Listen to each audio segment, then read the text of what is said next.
my eyes. Look at my eyes. You probably can't tell that I have artificial lenses. You probably can't tell that my right eye doesn't work. It's not perfect, but they are getting there, the artificial eye. And of course, if I wanted to, I could show you. You don't want to see this.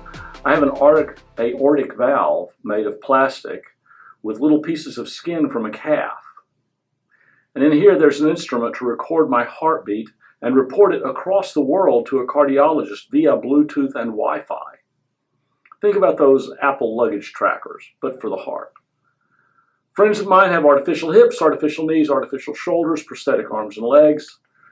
During my recent surgery, a mechanical device, a heart-lung machine, kept my body alive while my heart and lungs were stopped so the surgeons could make replacements and repairs. And oh, by the way, they stopped my consciousness so I wouldn't feel the pain. And what about transplants? More and more of us have other people's organs in our bodies, or coming soon, organs from other animals. Skin grafts, moving skin from one place to another, one person to another. There's already been more than one transplant of an entire face. What does that mean for who we are? 300 years ago, René Descartes posited that humans could be understood as biological machines, and that understanding of humans is becoming the basis of almost all medical science and our self-image. Just read Jeffrey Bishop's Anticipatory Corpse, or read any modern book on anatomy for medical students.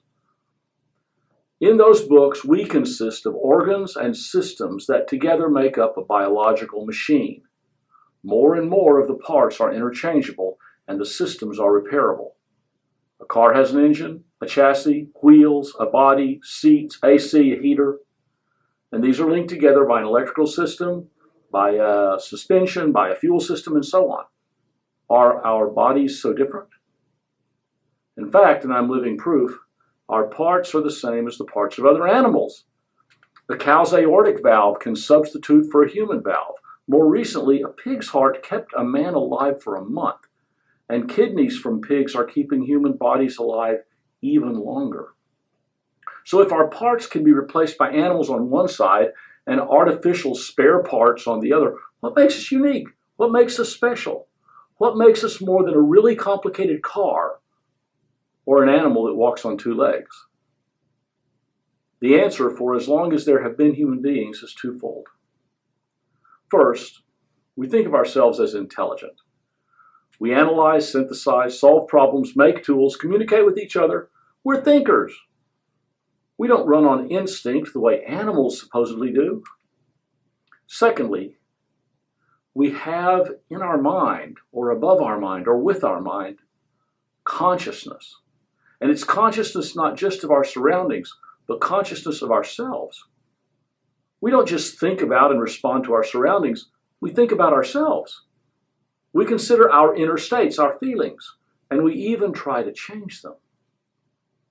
This is sometimes related to having a soul, a self that is more than the sum of our parts and which may exist before birth and persist after death. In the last century, the idea that humans are unique in their possession of both an intellect and a self, or self-consciousness, or soul, has been challenged from two different sides.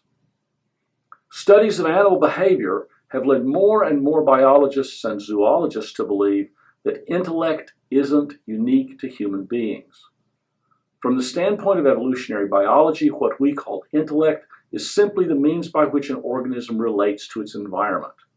Humans are not unique in possessing an intellect. We simply represent what is, so far as we know, the end of a long spectrum of intelligence.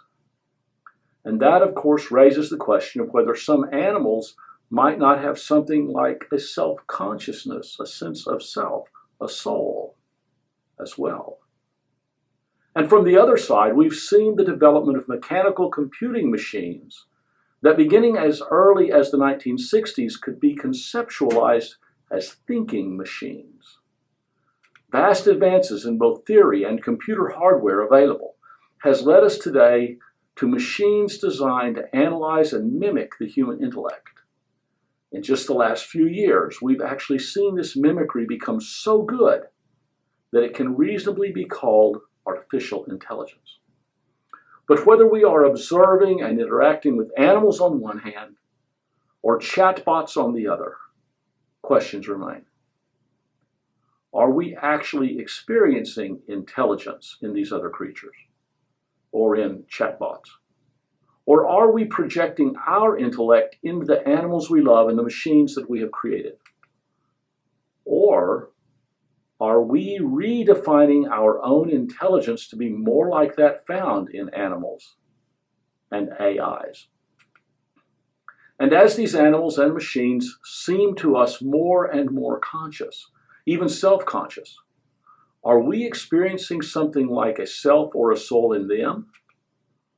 Or are we coming to see our souls and ourselves more as a product of the thinking machines, our brains?